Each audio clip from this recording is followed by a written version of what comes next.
Ang hindi natin pagboto o kaya yung mismo bumoto tayo, parehas ng responsibilidad na nakaatang sa atin. Kasi kung sino man ang mauupo, yun yung manunungkulan para sa atin. Kaya nga dapat pumili tayo ng tama. Pumili tayo nung may kakayahan. Kung sakaling may kakulangan, hindi lang naman yung nakadepende sa ating mga mamumuno. Bagkus, meron tayong mamumuno, pero tayo ay nakasuporta sa kanila upang magampanan ng tama yung kanilang ipinangako sa atin. Direct or indirect, nagbabayad tayo ng tax at yung mga tax na yun napupunta sa gobyerno para gamitin nila upang gumawa ng mga projects, programs, and activities na dapat may mapapala tayo.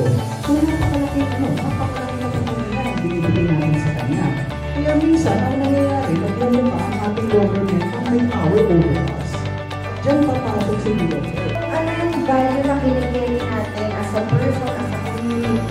Yun yung naging, yun yung unique natin. Yun yung unique ang anong meron tayo as a nation. Therefore, we must always hold on to those values. Kasi, yun yung values na pinakahawakan natin. Dahil yun yung pinaniniwalaan natin na, ay, ito yung dahilan para mas mabuti yung bansa namin.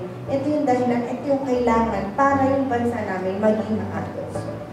So, on behalf of Publicus Asia, papasalamat po kami sa pamunuan ng Laguna State Polytechnic University, sa Student Council na nagkasi sa amin, at sa lahat ng dumalo, nagbigay ng oras sa umaga nito. Maraming salamat po. Thank you very much. Hello mga ka-PU, sana sa seminar na ito may natutunan tayo yung mahalagahan at tamang pagpili ng mga pinuno na maglilingkod sa ating komunidad. And ngayon na darating na election, naway